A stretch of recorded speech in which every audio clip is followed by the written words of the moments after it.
Welcome back to another story on Infidelity Tales Lab. Before we begin, tell us, where in the world are you watching from? Now, let's dive into today's story. Chapter 1. The Homecoming. Cole Morrison adjusted his prosthetic leg as the taxi pulled into the driveway of what used to be his sanctuary. 22 years of military service, 3 tours in Afghanistan, and a roadside bomb that took his right leg below the knee. All of it led to this moment. Christmas Eve, 2024. The house looked the same, but something felt different. The Christmas lights blinked cheerfully, mocking the darkness that had settled in his chest since the injury. Cole had been deployed for 18 months this last time. Before that, it was constant rotations, constant missions. He'd sent every paycheck home to Diana, his wife of 25 years, trusting her to manage their finances and raise their son Tyler. He'd missed birthdays, anniversaries, graduations, all for duty, honor, and family. The family he was about to see for the first time since losing his leg. Diana opened the door, and Cole searched her face for warmth, for the woman who used to write him love letters during his first deployment. Instead, he found cold politeness. "You're early," she said, not embracing him. Tyler's friends are still here. 23-year-old Tyler appeared behind her, taller now, wearing an expensive watch Cole didn't recognize. His son's eyes held something Cole had never seen before, contempt. "Dad." Tyler's greeting was flat, obligatory. The living room buzzed with Tyler's friends, young men and women Cole didn't recognize. They glanced at his military uniform, his prosthetic, and looked away quickly. Diana had prepared the house for a party, not a homecoming. Dinner was served at 8. Cole sat at the head of the table he'd built with his own hands 15 years ago, watching his family move around him like he was a stranger. Diana barely spoke, and Tyler's conversation focused on his new job at some tech startup, his girlfriend Madison, and his plans to move to California. "So, Tyler," Cole said, cutting into his prime rib, "tell me about this job. What exactly do you do?" Tyler exchanged a glance with Diana. "I'm in marketing. Social media campaigns, influencer partnerships. You wouldn't understand it." The dismissive tone hit Cole like a slap. He'd commanded men in life-or-death situations, had a master's degree in engineering, but his own son thought he was too stupid to understand marketing. "Try me," Cole said evenly. "Dad, it's complicated. You've been gone so long. Things have changed. Technology, culture, everything. You're kind of behind." Diana finally spoke. "Tyler's doing very well. He's making 6 figures already." Cole felt something cold settle in his stomach. 6 figures? From a startup? "Some people adapt," Tyler said. "Some people get left behind." The conversation died. Cole excused himself to his old study, finding it converted into Diana's craft room. His military commendations, photos from his service, certificates, all gone, replaced with scrapbooking supplies and romance novels. He returned to find dessert being served. Tyler was showing Madison something on his phone, both of them laughing. Diana was clearing plates with mechanical efficiency. "Son," Cole said, "I thought maybe tomorrow we could go to the range. I could teach you some proper shooting techniques." Tyler looked up, his face twisted with something ugly. "I don't think so, Dad." "Why not?" We used to do a lot of things. Before you decided the Army was more important than family." Cole set down his coffee cup carefully. "Everything I did was for this family." "Bullshit." Tyler's voice rose. The room fell silent. "You want to know what you did? You left us. For years and years, you just left. Mom had to raise me alone while you played soldier." "Tyler." Diana's voice held a warning, but not the kind Cole expected. It wasn't "don't hurt your father's feelings." It was "not here, not now." But Tyler was beyond caring. The alcohol, the audience, the years of resentment, it all came pouring out. "You sent money, sure. Like that made up for missing every important moment of my life. Every birthday, every game, every graduation. And now you come back broken, expecting us to just pretend you're the man of the house again." Cole stood slowly, his prosthetic clicking against the hardwood. "I served my country. I served you. Every sacrifice I made was your choice." Tyler slammed his hand on the table. "Nobody forced you to re-enlist. Nobody forced you to miss my childhood. You chose the Army over us every single time. That's not true. Tyler stood too, facing his father across the table. Isn't it? When I was 10 and broke my arm, where were you? When I had pneumonia at 12, where were you? When I graduated high school, where were you? Each question was a knife. Cole had been in Iraq, then Afghanistan, then training exercises in North Carolina. Always somewhere else. When Mom was crying herself to sleep every night for years, where were you? The words hung in the air like a toxic cloud. Cole looked at Diana, but she wouldn't meet his eyes. I was protecting this family, this country. Everything I did, everything you did was selfish. Tyler's voice dropped to a deadly quiet. You got to play hero while we dealt with real life. Well, guess what? We don't need your protection anymore. We don't need your money anymore. And we sure as hell don't need you. The silence stretched like a taut wire. Cole looked around the table at the faces staring back at him. His son's friends watched like this was entertainment. Diana sat frozen, her hands clenched in her lap. Madison looked uncomfortable but fascinated. Tyler, Cole said softly, I know I wasn't perfect, but I'm here now. I want to make things right. Tyler laughed, a bitter sound that cut through Cole's heart. Make things right? You think showing up broken and expecting gratitude makes things right? You want to know what would make things right?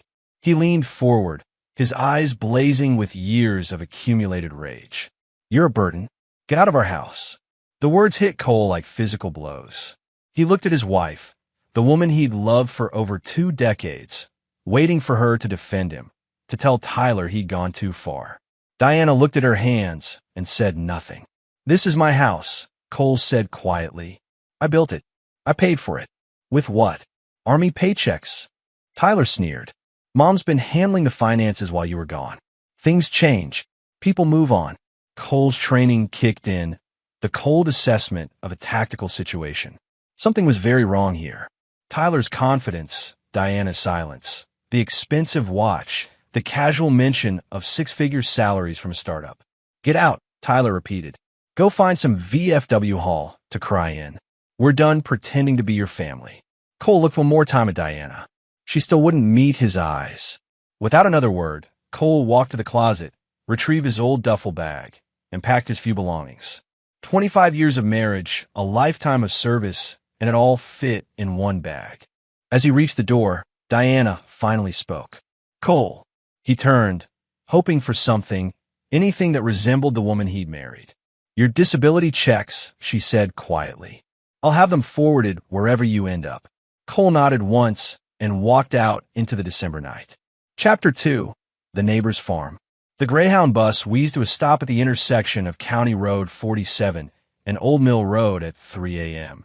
Cole was the only passenger getting off in the middle of nowhere, his duffel bag slung over his shoulder and his prosthetic aching from the 6-hour ride.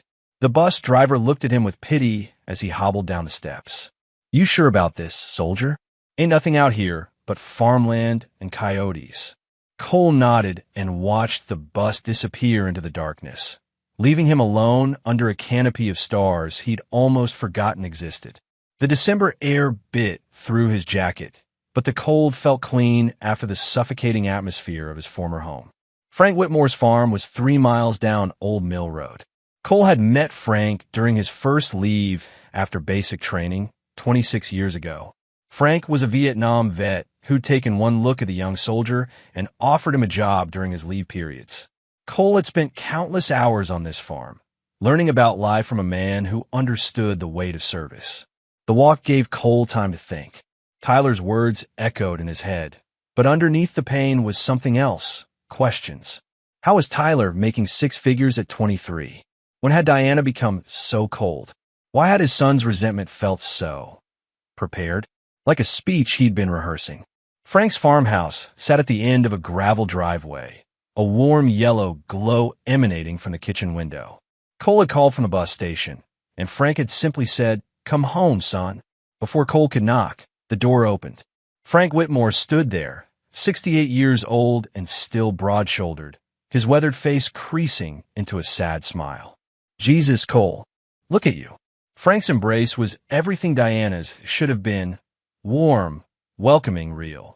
Cole found himself fighting back tears he'd been holding since the bomb went off. Come on, coffee's hot. The kitchen smelled like bacon and wood smoke. Frank poured 2 cups of coffee and gestured to the worn wooden table where they'd shared hundreds of conversations over the years. Want to talk about it? Cole told him everything. The deployment, the injury, the homecoming, Tyler's explosion, Diana's silence. Frank listened without interruption, his face growing darker with each detail. When Cole finished, Frank was quiet for a long moment, staring into his coffee. "Cole," he said finally, "there's something I've been waiting to tell you. Something I should have told you months ago, but I kept hoping I was wrong." Cole felt ice form in his veins. "What?" Frank stood and walked to the window, looking out at his fields. "You remember Rick Lawson?" The name hit Cole like a physical blow. Rick Lawson, his best friend from his first unit, his best man at his wedding, Tyler's godfather. They'd served together for 6 years before Rick left the Army to pursue civilian opportunities. "Rick's been coming around," Frank said quietly. "Started about 8 months ago. At first, I thought maybe he was just checking on Diana while you were deployed, being a good friend." Cole's mouth went dry. "At first, then I started noticing patterns. His truck at your house when Tyler was at work. Staying overnight. Diana going to book club 3 nights a week, but her car ending up at his apartment complex." The room tilted. Cole gripped the edge of the table. "I'm sorry, son. I watched them together at the grocery store last month. The way they looked at each other, that wasn't friendship." Cole's mind raced through memories, recontextualizing everything. Rick's frequent calls during his deployment. Diana's increasing emotional distance over the past year. Tyler's sudden hostility. "There's more," Frank said, his voice heavy. "About 3 weeks ago, I was at Murphy's bar. Rick was there, drunk, bragging to some woman about his new lifestyle. Said he'd found a way to live like a king without working for it." "What did he mean?" Frank turned back to Cole, his eyes filled with regret. "He said he had a sugar mama, a military wife whose husband was too stupid to notice what was happening to his own bank accounts." The words hit Cole like another roadside bomb. Everything clicked into place. Diana's control over the finances. Tyler's expensive lifestyle. The 6-figure job that didn't make sense. "He's been stealing from me," Cole said quietly. "That's what it sounds like." Rick mentioned something about Tyler being finally ready to choose sides and how the kid was getting rewarded for loyalty. Cole felt something inside him break. Not his heart, but something deeper. The last vestige of the trusting man he used to be. In its place rose something cold and calculating, forged by years of combat and sharpened by betrayal. "Frank," he said, his voice deadly calm, "I need to know everything. Every detail you've seen, every conversation you've overheard, every person who's been complicit in this." Frank studied his face and saw something that made him sit back down. "You're not thinking of doing something stupid, are you?" Cole smiled, and Frank felt a chill run down his spine. It wasn't the smile of the earnest young soldier he'd mentored. This was the smile of a predator. "Stupid? No.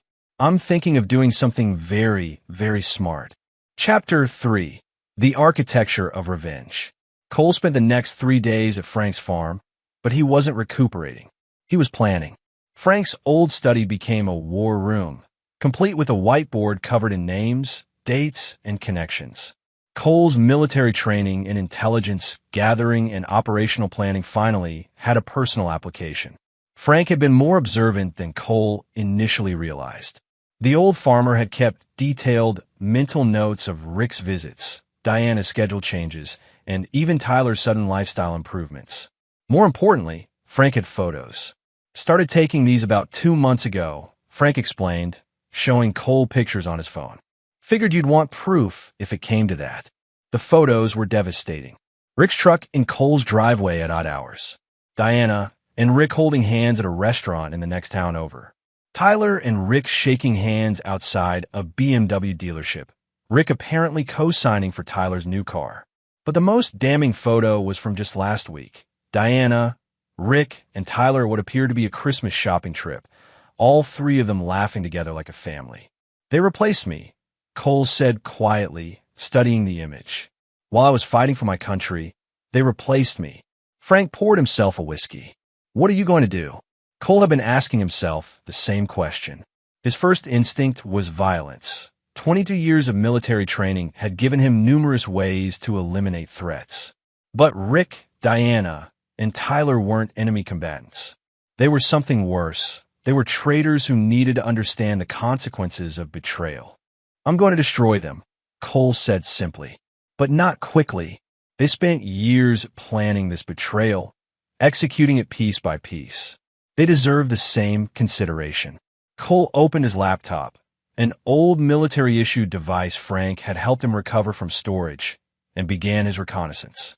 Tyler's social media painted a picture of sudden wealth, expensive restaurants, designer clothes, weekend trips to Las Vegas, all funded by money that should have been building Cole's family's future. Rick's digital footprint was more interesting. His LinkedIn showed a series of failed business ventures over the past 5 years. His Facebook revealed mounting debts, 2 divorces, and increasingly desperate posts about needing new opportunities. Until 8 months ago, when suddenly Rick was posting about his new consulting business and finally catching a break. Diana was harder to trace online, but bank records would tell the real story. Cole had maintained joint accounts, and as a disabled veteran, he had certain legal protections regarding his benefits and compensation. If Diana had been moving money without his knowledge, there would be consequences. But Cole wanted more than legal consequences. He wanted them to feel the same betrayal, the same loss, the same humiliation they'd inflicted on him. On the 4th morning, Cole made his first call to Marcus Hamilton, his old commanding officer who now worked as a private investigator in Virginia. "Cole Morrison, you son of a bitch." Marcus's voice boomed through the phone. "I heard about the IED. How are you holding up?" "I've been better." "Marcus, I need a favor." "A big one." Cole explained the situation in clinical detail. Marcus listened without comment until the end. "Jesus Christ, Cole. Your own family." "Former family," Cole corrected. "I need you to run complete background checks on Rick Lawson and my wife Diana. Financial records, communication logs, everything you can legally access. I also need surveillance on all 3 of them for the next 2 weeks." "Cole, this sounds like what? Like a man protecting his assets from theft? Like a veteran ensuring his disability benefits aren't being misused? Everything I'm asking for is legal, Marcus." There was a pause. "What aren't you telling me?" Cole smiled grimly. "I'm not telling you about Phase 2. But don't worry. You'll have plausible deniability." Marcus sighed. "I'll have preliminary reports by tomorrow night. Financial deep dive will take a week." "Cole, be careful. Whatever you're planning, just remember you've got a future to think about." "No, Marcus. I had a future. They stole it. Now I just have a mission." After hanging up, Cole turned to Frank, who'd been listening from the kitchen doorway. "I need to establish a base of operations," Cole said. "Somewhere I can work without being seen. Do you still own that hunting cabin up on Bear Mountain?" Frank nodded slowly. "I haven't been up there in 2 years, but it's got power and water. About 15 miles from your old house. Good sight lines of the valley." "Perfect. I also need to make some purchases. Equipment, vehicles, communication gear. But everything has to be untraceable." "Cole, you're scaring me a little." Cole stood, his prosthetic clicking against the floor. For the first time since Christmas dinner, he felt like himself again. Not the wounded veteran limping home to an ungrateful family, but Colonel Cole Morrison, a man who had never lost a mission. "Frank, for 22 years, I protected people who couldn't protect themselves. I eliminated threats to innocent lives. I served with honor and integrity." He walked to the window, looking out at the peaceful farmland that would soon become his staging area. "But those people in my house, they're not innocent. They're enemy combatants who declared war on my life, my service, and my sacrifice. And I'm going to treat them exactly like what they are." Frank felt a chill that had nothing to do with the December weather. The young man he'd mentored had returned, but he'd brought something back from the war, something dark and precise and utterly unforgiving. "What do you need me to do?" Cole turned back to him, and Frank saw the cold calculation of a professional soldier planning an operation. "I need you to be my eyes and ears in town. Keep watching them, keep taking pictures. And Frank," Cole's smile was sharp as a blade, "I need you to forget everything I just told you. As far as anyone knows, I'm a broken-down veteran hiding in the woods, too ashamed to face his family. Let them think that, Cole thought as he began drawing up plans for his new life. Let them think I'm weak and defeated. They were about to learn the difference between a defeated man and a tactical withdrawal. Chapter 4. Intelligence Gathering. The hunting cabin on Bear Mountain had been transformed into something that would have impressed Cole's old intelligence unit. Maps of the local area covered one wall, with pins marking Diana's work route, Rick's apartment, Tyler's new job, and the various locations where Frank had photographed them together. A second wall displayed financial documents, communication logs, and surveillance photos. Marcus Hamilton had delivered more than promised. Diana had been systematically draining Cole's accounts for over a year, transferring money to Rick through a series of shell companies. Tyler's startup job was fictional. He was actually being paid through one of Rick's dummy corporations, essentially receiving an allowance for betraying his father. The scope of the theft was staggering. Over $200,000 in combat pay, disability compensation, and veteran benefits had been redirected. They'd even taken out loans against Cole's military pension. It was sophisticated financial fraud that would have required months of planning. But Cole had found something even more damaging than theft: insurance policies. Diana had taken out 3 separate life insurance policies on Cole over the past 18 months, all with Rick as the secondary beneficiary after her. Combined with the existing military death benefits, Cole's demise would net them over $2 million. They weren't just stealing from me, Cole told Frank over dinner. They were planning to profit from my death. Frank set down his fork. That's attempted murder. Not quite, but it's conspiracy to commit fraud at minimum. They clearly expected my deployment to be permanent, one way or another. Cole's phone buzzed with a text from Marcus. New surveillance photos. Check your email. The photos were from that afternoon. Diana and Rick at a jewelry store, looking at engagement rings. Tyler with them, clearly giving his approval. They weren't even waiting for divorce papers. Cole studied the images with clinical detachment. They think I'm neutralized, broken, too damaged and ashamed to fight back. He opened his laptop and began typing. Over the next hour, he composed 3 different documents: a detailed financial crime report for the FBI's white-collar crime division, a military fraud complaint for the Army's criminal investigation division, and a civil lawsuit alleging theft, fraud, and conspiracy. But Cole didn't send any of them. Legal remedies would take years and might not even recover his money. Diana and Rick would hire lawyers, claim misunderstandings, drag proceedings out until Cole's resources were exhausted. No, Cole wanted something more immediate and more devastating. He opened a new document and began planning what he privately called Operation Family Values. The next morning, Cole drove into town for the first time since Christmas. His destination was Riverside Community Bank, where Diana worked as a loan officer. He parked across the street and waited, watching through binoculars as his wife went through her daily routine. Diana looked happy. She smiled at co-workers, laughed at someone's jokes, and seemed completely unburdened by guilt. It was like watching a stranger wearing his wife's face. At 12:30, Diana left for lunch. Instead of going to her usual restaurant, she drove to Rick's apartment complex. Cole followed at a distance, documenting everything. The reunion between Diana and Rick was passionate and public. They didn't even bother closing the curtains as they fell into bed together. Cole photographed it all through a telephoto lens, his face emotionless behind the camera. This wasn't about jealousy anymore. This was about evidence. That afternoon, Cole visited his old bank branch. Jennifer Walsh, the branch manager, had known Cole for 15 years. "Colonel Morrison, oh my God, we heard about your injury. How are you doing?" Cole played the role of the wounded veteran perfectly. Humble, grateful, slightly overwhelmed by civilian life. "I'm adjusting. Jennifer, I need to understand my account activity while I was deployed. Diana was handling everything, but I want to make sure I understand our financial position now that I'm back." Jennifer's smile faltered slightly. "Of course. Let me pull up your accounts." As she reviewed the records, Cole watched her face change from confusion to concern to something approaching alarm. "Colonel Morrison," she said carefully, "I think you need to speak with our fraud prevention department." Cole leaned forward. "Why? Is there a problem?" "There have been unusual transfers. Large amounts moved to accounts I don't recognize. Loans taken against your pension." Changes to beneficiaries on several policies. Jennifer looked genuinely distressed. Sir, if you didn't authorize these transactions. I didn't authorize anything, Cole said quietly. I trusted my wife to manage our finances while I was serving our country. Jennifer's face went pale.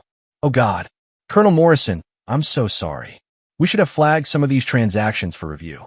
Cole reached across the desk and patted her hand gently. You weren't the one who betrayed me, Jennifer. Can you help me document everything? For the next 2 hours, Jennifer walked Cole through every suspicious transaction. The pattern was clear. Diana had been embezzling systematically, using her position at the bank to avoid scrutiny. She'd even convinced Jennifer that the transfers were for investment opportunities that Cole had discussed with her.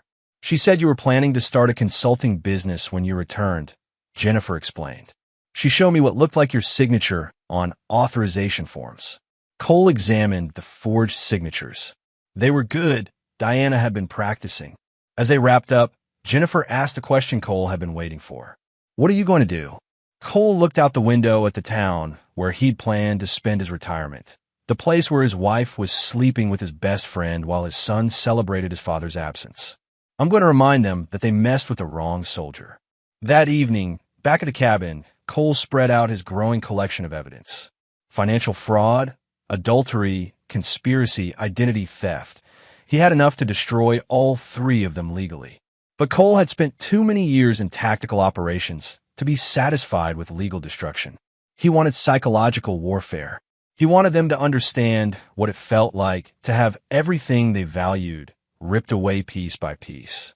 He picked up his phone and dialed a number from memory. Danny's Electronics, Danny speaking. Danny, it's Cole Morrison. I need some specialized equipment.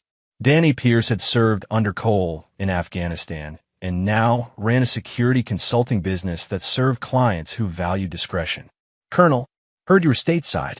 What can I do for you? I need surveillance gear. Top-tier stuff. And I need it installed without anyone knowing it was ever there. There was a pause. Cole, you sure you want to go down this road? Cole smiled grimly. Danny, I've been down roads you can't imagine. This is just another mission. When do you need it done? Cole looked at his tactical calendar.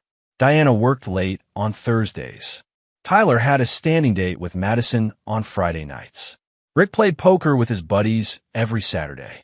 Thursday night. I'll send you the address. Phase 2 of Operation Family Values was about to begin. Chapter 5. Psychological Warfare. Thursday night's installation went flawlessly.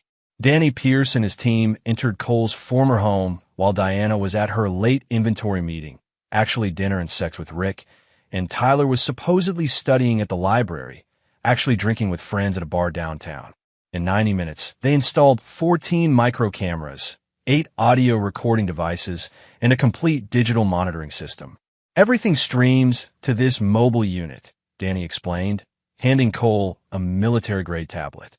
Audio, video, internet traffic, phone calls. If it happens in that house, you'll know about it. Cole tested the system, watching Diana return home alone at 11:47 p.m. She moved through the house like she owned it completely, which, legally, she probably did now. She even walked past Cole's old study, now her craft room, without a glance. One more thing, Cole said. I need you to set up a meeting. With who? Rick Lawson. Tell him you represent a private military contractor looking for consultants with his background. Big money, immediate start, but he needs to come alone to discuss classification issues. Danny raised an eyebrow. Cole, I'm not going to hurt him. I just want to have a conversation. Where?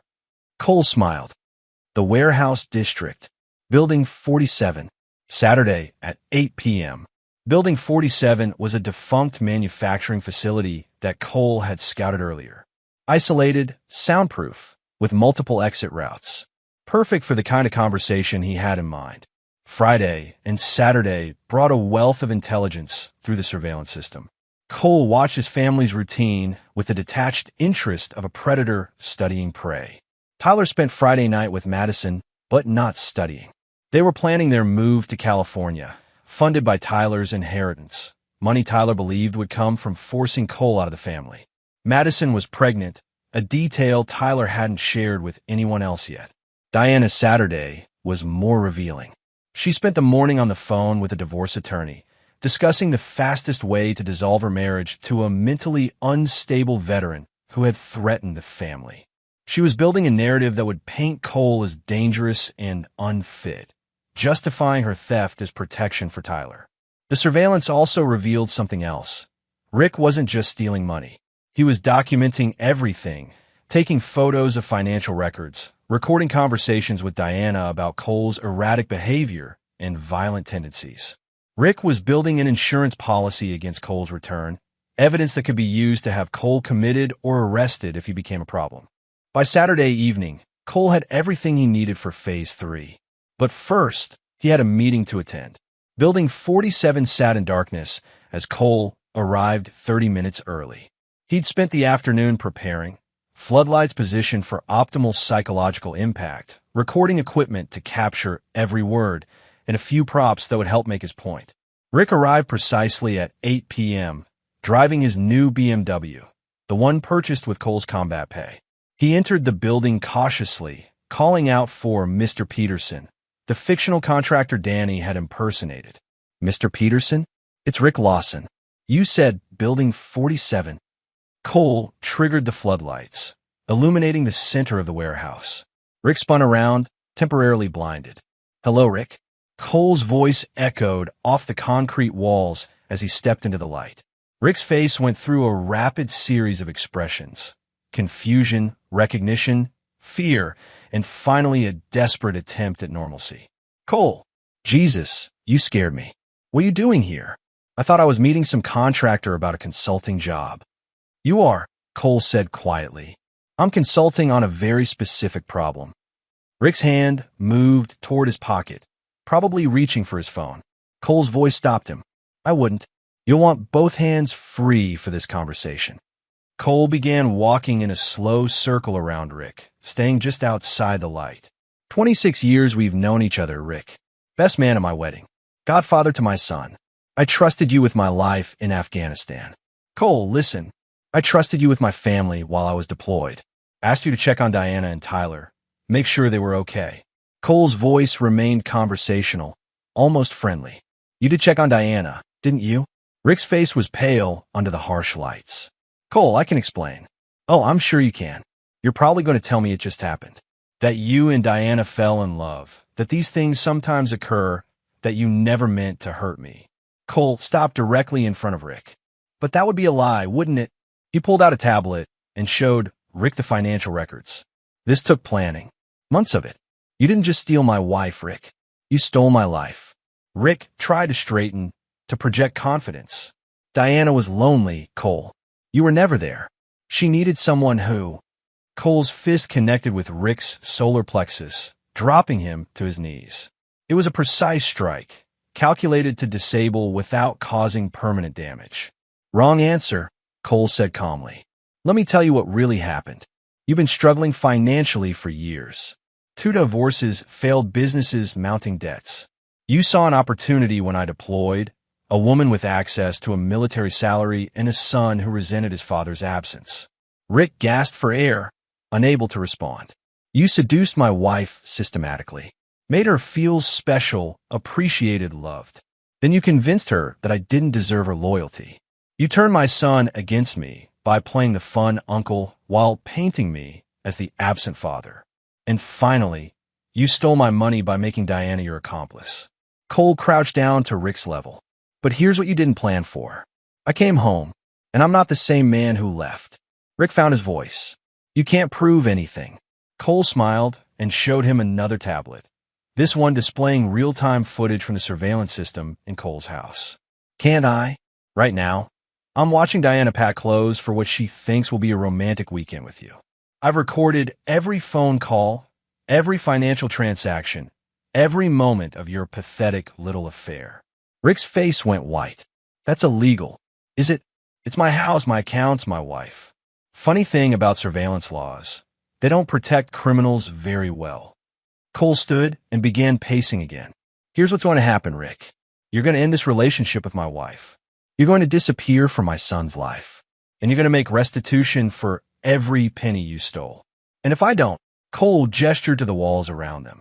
Then I'll use my very particular set of skills to make your life a living hell. I'll expose your fraud to every potential employer in the region. I'll send your recorded confessions to the IRS, the FBI, and the local police. I'll make sure everyone knows you're a predator who targets military wives while their husbands are deployed. Rick tried to stand, his legs shaky. Diana won't believe you. Tyler hates you. They chose me. Cole's smile turned predatory. Did they? Let's find out. He pulled out his phone and called Diana. She answered on the second ring, her voice warm with anticipation. Hi, honey. Are you almost ready for our weekend? Cole put the phone on speaker. Diana, it's me. The silence on the other end was deafening. Cole, why do you have Rick's phone? Because Rick and I are having conversation about my marriage, my money, and my future.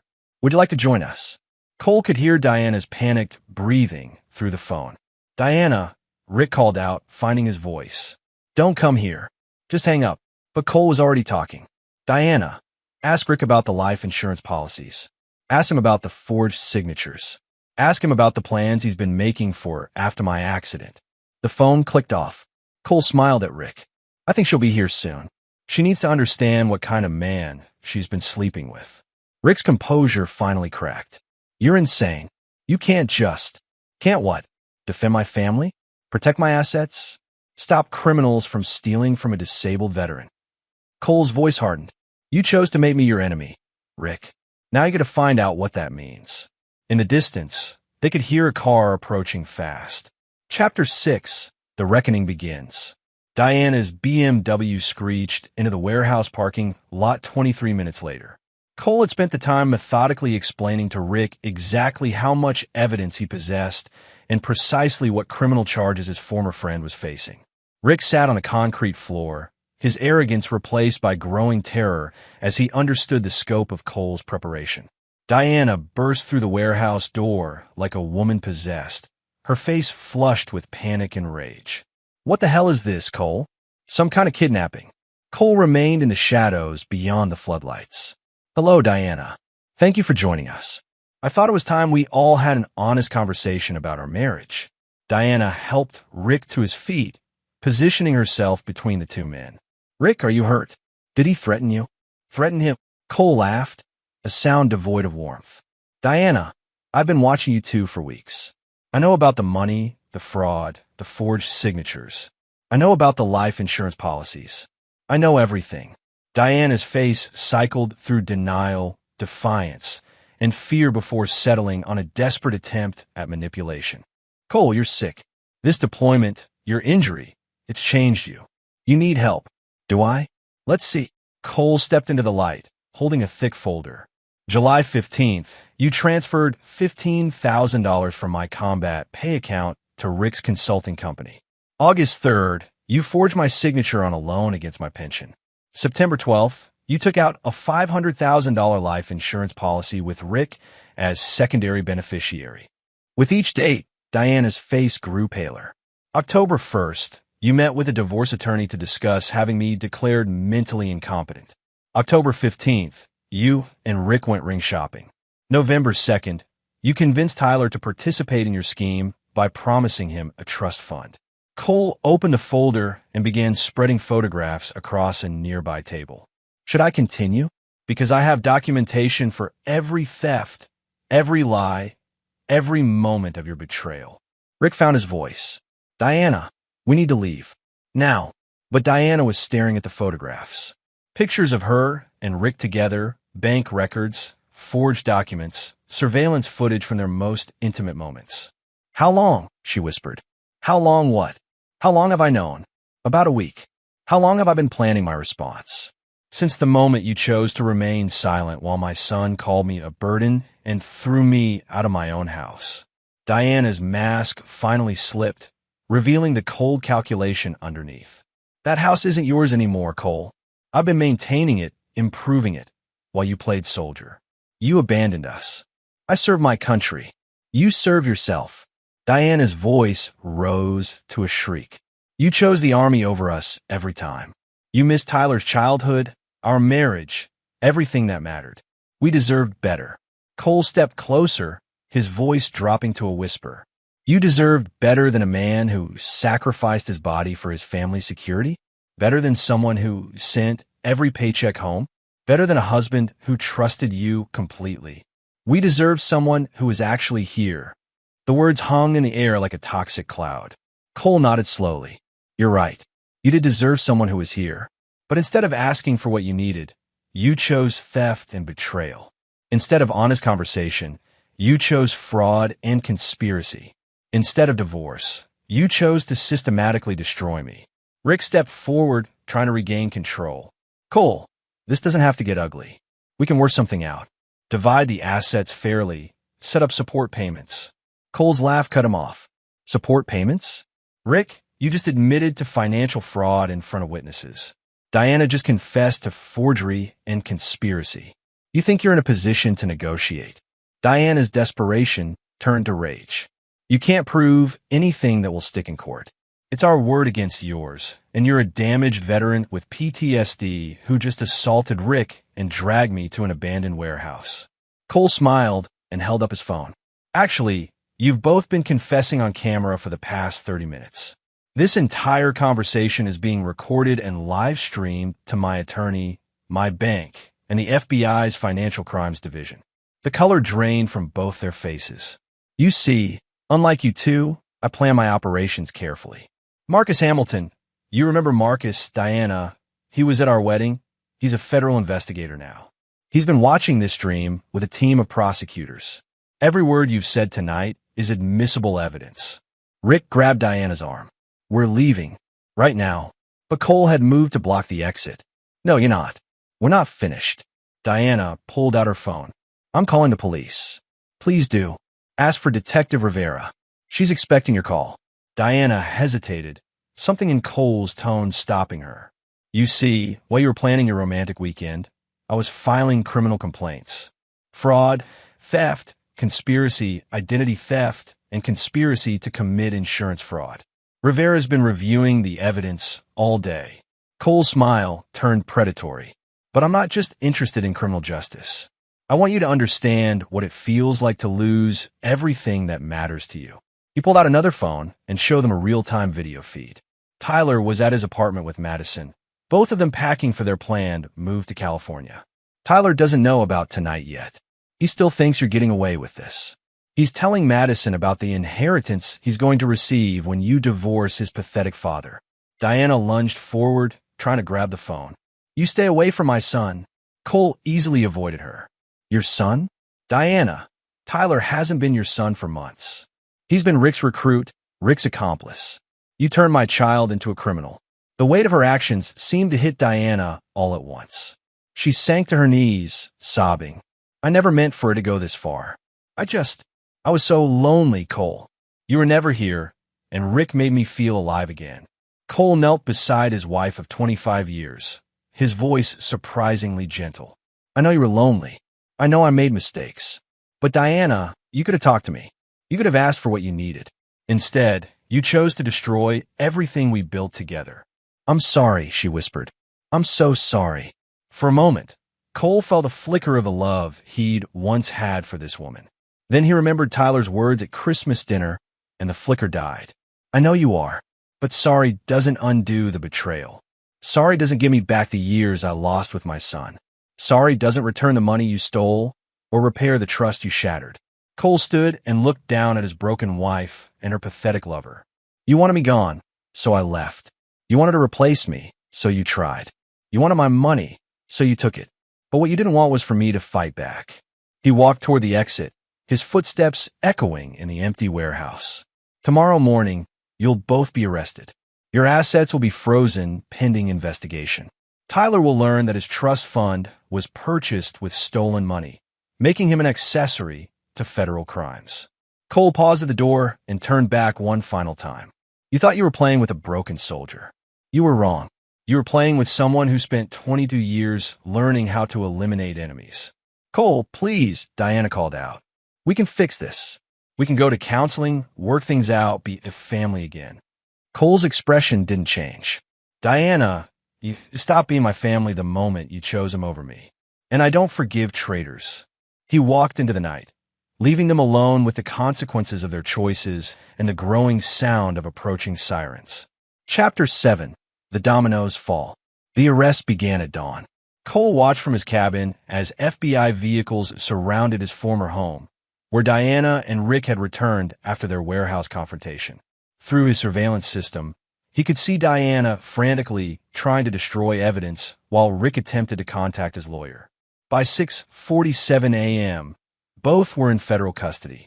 Tyler's arrest occurred at his apartment, where he was still packing for California.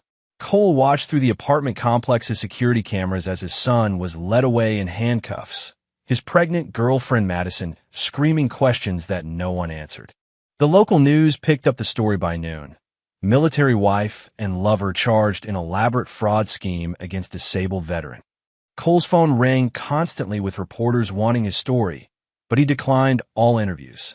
This wasn't about public sympathy. This was about justice. Marcus Hamilton called with updates throughout the day. Diana's lawyer is pushing for a plea deal, Marcus reported. She's claiming diminished capacity due to emotional distress from your deployment. Rick's attorney is trying to paint him as a victim of Diana's manipulation. And Tyler's a different story. His lawyer is arguing he was a minor when some of this started, that he didn't understand the implications of what his mother was doing.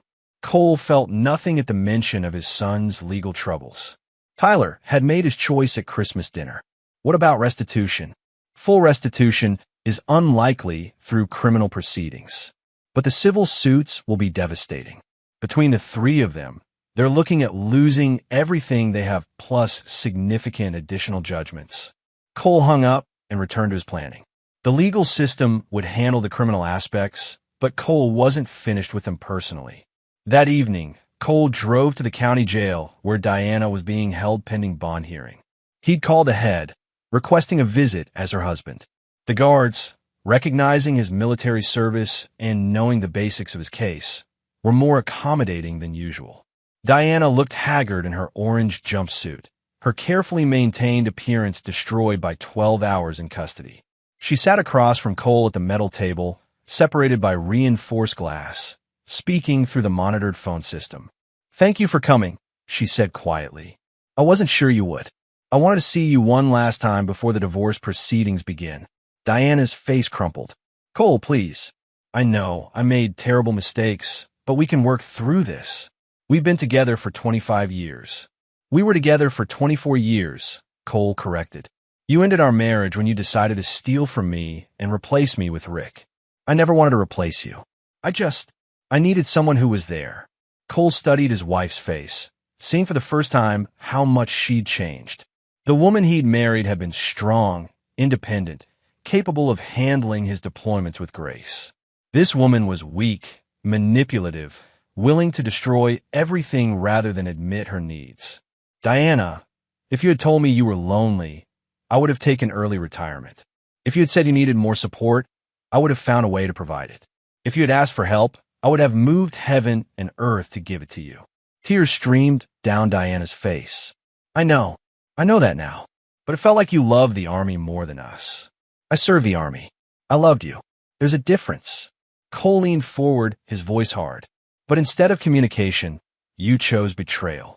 Instead of trust, you chose theft. And worst of all, you turned my son against me. Tyler was angry about your absence. I didn't create that. No, but you fed it. You nurtured it.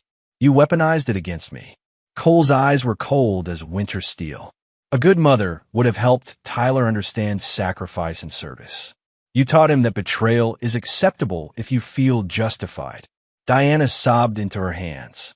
"What do you want from me, Cole? What can I do to fix this?" Cole stood, preparing to leave. "You can serve your sentence with dignity. You can accept responsibility for your choices. And you can stay away from me for the rest of your life." "Cole, please. I love you." He turned back one final time. "Love doesn't steal. Love doesn't lie. Love doesn't conspire. What you felt for me wasn't love, Diana. It was possession. And when possession becomes inconvenient, it becomes betrayal." Cole left his wife crying in the visiting room and drove to his next appointment.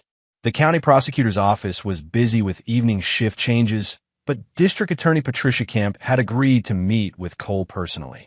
Patricia was a veteran herself, and the case had caught her attention immediately. Colonel Morrison, first let me say how sorry I am about what you've endured. This kind of betrayal of a service member is particularly egregious. Thank you. I wanted to discuss the prosecution strategy.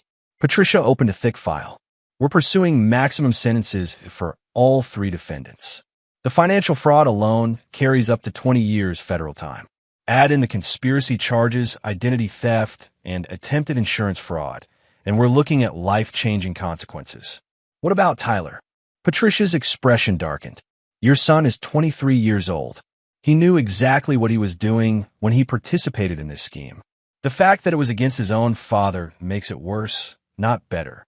Cole nodded approvingly. I want to make something clear. I'm not interested in mercy for any of them. They spent over a year planning and executing this betrayal. They deserve to face the full consequences of their choices. Even your wife and son? Cole's expression didn't waver. Especially my wife and son. They had the greatest obligation to protect me, and they chose to destroy me instead. Patricia studied Cole's face. Most victims want some form of reconciliation with family members. Most victims haven't spent 22 years learning that betrayal, left unpunished, only leads to more betrayal. Cole stood to leave. I want them to understand that actions have consequences. I want other military families to see that this kind of betrayal won't be tolerated. And I want these 3 specific people to spend the rest of their lives regretting the day they decided to steal from a soldier. As Cole drove back to the cabin, his phone buzzed with a text from an unknown number. Dad, please. I need to talk to you. I'm sorry. Tyler.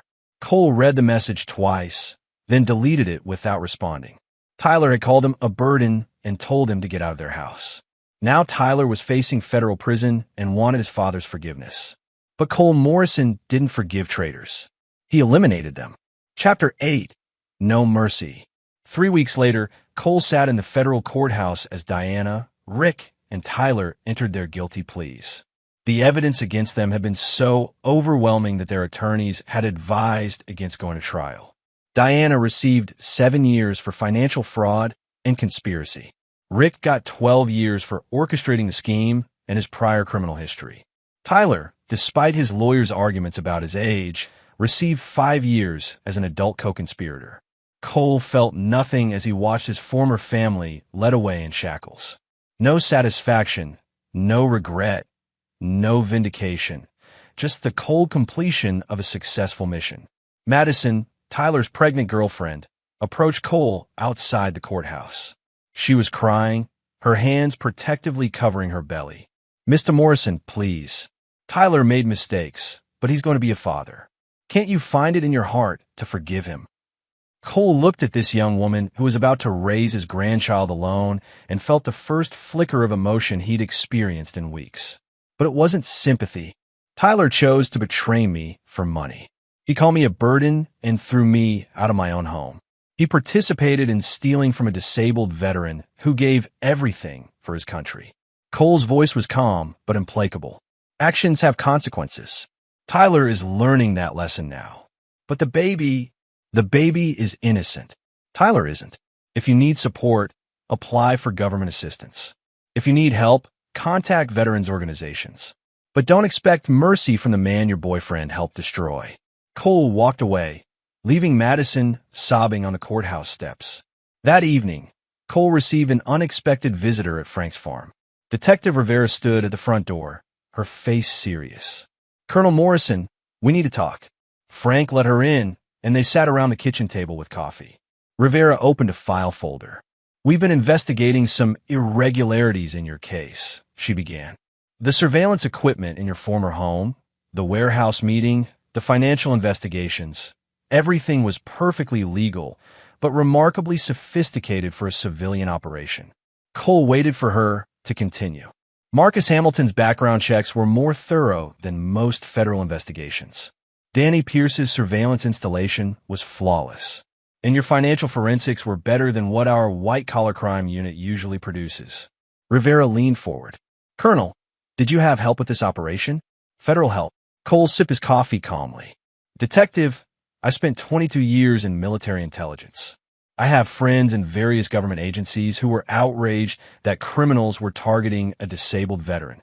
If they provided assistance in exposing federal crimes, I can't imagine why that would be a problem. It's not a problem. It's impressive. But it also raises questions about your intentions going forward. My intentions? Your wife and her lover are in federal prison. Your son is facing years behind bars. You've recovered most of your stolen money through asset forfeiture. Justice has been served. Rivera closed the file. But I get the feeling you're not finished. Cole smiled slightly. Detective, what else would I do to them? They're already facing the consequences of their actions. I don't know. But in 20 years of police work, I've learned to recognize when someone has more plans brewing. You've been too calm, too controlled, too prepared for everything that's happened. Frank shifted uncomfortably. Detective, Cole's been through hell. Maybe he's just relieved that the truth came out. Rivera studied Cole's face. Maybe. Or maybe he's a professional soldier who knows how to execute complex operations with multiple phases. She stood to leave, then turned back. Colonel Morrison, whatever else you're planning, remember that you've already won. Don't throw away your victory by going too far. After Rivera left, Frank looked at Cole with concern. She's right, isn't she? You're not done. Cole pulled out his laptop and opened a new document. Frank, Diana will be eligible for parole in 4 years. Rick might get out in 8 with good behavior. Tyler could be free in 3 years. So they'll come back. Diana will want to reconcile, to rebuild our family. Rick will want revenge for his humiliation. Tyler will want forgiveness and support for his child. Cole began typing. I need to ensure that when they get out of prison, they understand that their punishment isn't over. It's just beginning. Frank read over Cole's shoulder as he drafted letters. Letters to be delivered to each of them 6 months before their release dates. The letter to Diana was coldly formal, informing her that he had remarried, a lie, but she wouldn't know that, moved to another state, and would have her arrested for harassment if she ever contacted him again. The letter to Rick was more creative. Cole had researched Rick's psychological profile and crafted a message designed to make Rick believe that Cole had connections in the prison system, that Cole was watching him even behind bars, and that any attempt at revenge would result in Rick disappearing entirely. But the letter to Tyler was the most devastating.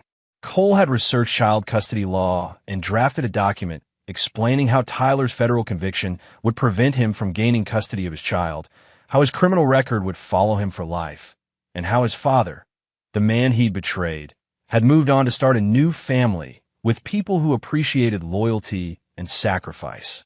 Jesus, Cole, Frank whispered, this is psychological torture.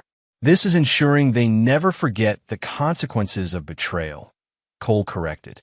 I want them to spend every day of their sentences knowing that their punishment doesn't end when they walk out of prison. I want them to understand that betraying me was the defining mistake of their lives. Frank sat back, disturbed by what he was seeing. What happened to you over there, son? What turned you into this? Cole looked up from his laptop, his eyes reflecting something Frank had never seen before. Not anger, not hatred, but complete emotional absence. I learned that mercy is a luxury soldiers can't afford. I learned that enemies only understand strength. And I learned that some betrayals are so complete that forgiveness becomes complicity. Cole saved the letters and closed the laptop. Diana, Rick, and Tyler declared war on my life, my service, and my sacrifice. They thought they were fighting a wounded veteran who would accept defeat gracefully. He stood and walked to the window, looking out at the peaceful farmland that had become his fortress. They were wrong. They were fighting a professional soldier who never lost a mission. And I don't intend to start now. Frank felt a chill that had nothing to do with the winter air.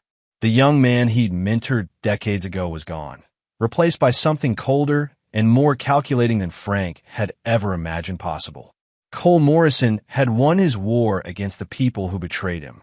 But victory, Frank realized, had cost him his humanity. Chapter 9. The Final Victory. 5 years later, Cole Morrison stood in the kitchen of his new home in Montana, reading a letter that had been forwarded through 3 different addresses. The return address showed it was from Tyler, now 28 and recently released from federal prison.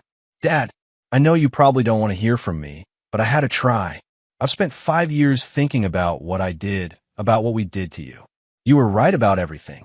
Mom and Rick used me, manipulated me, turned me against the one person who never deserved my betrayal. I have a daughter now. Her name is Emma, and she's 4 years old. Madison and I aren't together anymore. The stress of everything broke us apart. But Emma is innocent in all this, and she doesn't have a grandfather. I'm not asking you to forgive me. I know what I did was unforgivable. I'm not asking for money or help or anything except the chance to apologize face to face. I want you to know that I understand now what honor means, what sacrifice means, what I threw away when I chose money over family. If you'll let me, I'd like to bring Emma to meet you.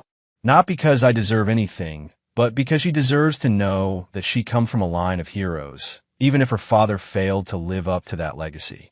I'm sorry, Dad, for everything. Tyler. Cole read the letter twice, then walked to his fireplace and burned it. He felt nothing, no anger, no sadness, no temptation toward reconciliation. The man who had written that letter was a stranger who happened to share his DNA. His phone rang. Frank Whitmore, now in his 70s, called every few months to check on Cole. How are you doing, son? I'm well. Peaceful. That's good to hear. Any interesting mail today? Cole smiled slightly. Frank knew him too well. Tyler wrote. He wants to reconcile. Wants me to meet his daughter. There was a long pause. What are you going to do? Nothing. Tyler made his choice 5 years ago. He called me a burden and told me to get out of our house. I got out. I'm not going back. Cole, the boy was young. People change. Maybe. Frank. Cole interrupted gently. Tyler is 28 years old. When I was 28, I was leading men in combat, making life-and-death decisions, sacrificing for others. Age isn't an excuse for betrayal. Frank sighed. What about the granddaughter? Emma? She's innocent. Emma has a father who chose to make her the child of a convicted felon. That's Tyler's responsibility, not mine. Cole walked to his study, where he kept his medals, commendations, and photos from his military service. On the desk was a single picture. Frank and Cole on the day Cole shipped out for his first deployment, both of them young and optimistic about the future. I built a good life here, Frank. I do consulting work for the VA, helping other veterans navigate the system. I volunteer at the local hospital. I have peace. Do you have happiness? Cole considered the question. I have satisfaction. I eliminated the threats to my well-being. I neutralized the enemies who betrayed me. I completed my mission. That's not the same thing as happiness. No, Cole agreed. But it's enough. After hanging up with Frank, Cole went to his computer and typed a brief response to Tyler's letter. Tyler, I received your letter. I am not interested in reconciliation, apology, or meeting your daughter. You made your choice 5 years ago when you participated in betraying me. I made my choice when I decided to eliminate you from my life. Do not contact me again. Do not attempt to visit. Do not send photos or updates about your life. You are no longer my son, and I am no longer your father. Live with the consequences of your choices. Cole Morrison. Cole mailed the letter and returned to his routine. Every morning, he exercised with his prosthetic, maintaining the physical conditioning that had kept him alive through multiple deployments. Every afternoon, he worked with veterans who were struggling with their own battles, not against foreign enemies, but against bureaucracy, disability, and the challenge of rebuilding civilian lives. Every evening, he sat on his porch overlooking the Montana wilderness, reading or simply watching the sun set over mountains that had never known betrayal. 3 months later, Cole received news that Diana had been released early for good behavior. She'd reportedly moved to Oregon to live with her sister, where she worked at a grocery store and attended court-ordered therapy sessions. She'd attempted to contact Cole once through his old attorney, asking only for an address where she could send a letter of apology. Cole instructed his attorney to inform Diana that any further contact attempts would result in a restraining order. Rick Lawson was released 8 months after Diana. Cole's sources, he maintained a network of former military colleagues who understood the importance of intelligence, reported that Rick had struggled to find employment due to his federal conviction. He was living in a halfway house in Detroit, working at a warehouse for minimum wage. Rick had apparently asked several mutual acquaintances about Cole's whereabouts, claiming he wanted to make things right. Cole sources made it clear to Rick that Cole preferred he remain ignorant of his former friend's existence. As Cole sat on his porch that evening, he reflected on the completeness of his victory. Diana, Rick, and Tyler had all paid the price for their betrayal. They'd lost their freedom, their money, their reputations, and their futures. More importantly, they'd lost any claim to his forgiveness, his concern, or his existence. A car pulled into his driveway. Frank Whitmore, making one of his quarterly visits. Frank climbed out slowly, his age showing in his movements. "Evening, son." "Evening, Frank." "Coffee." They sat on the porch as darkness fell over the mountains. Frank studied Cole's face in the lamplight. "You look content."